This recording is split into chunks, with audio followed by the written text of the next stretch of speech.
పుట్టినట్టు నా కొరకు ఆ చూకి అందలేదు ఇంతవరకు వచ్చింది గాని ఈడు ఒంటి వరకు వేధించలేదు నన్ను జంట కొరకు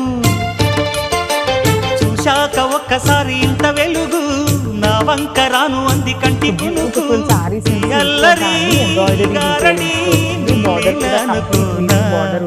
నీ పేరు ప్రేమ ఇవాడి సారీ అంతా కూడా హెవీ వీవింగ్ ఉంటుంది. బోర్డర్స్ కూడా చూడండి ఎంత బాగుంది. పళ్ళు కూడా మీకు అండ్ ఫ్రిల్స్ పార్ట్ కూడా చూపిస్తాను ఒక్క నిమిషం మీకు, సో దట్ మీకు ఏంటంటే ఒక ఐడియా వస్తుంది అనమాట. ఫ్రిల్స్ పార్ట్ కూడా ఎలా ఉంటుంది అని. సో మీకు బ్లౌజ్ వచ్చేసి ప్లెయిన్ బ్లౌజ్, ఫ్రిల్స్ పార్ట్కి హాఫ్ శారీ మీకు ప్లెయిన్ ఉంటుందండి. హాఫ్ శారీ మీద మాత్రమే బుటీస్ అయితే ఉంటాయన్నమాట. సో ఇట్లా ఉంటుంది లుక్ వైజ్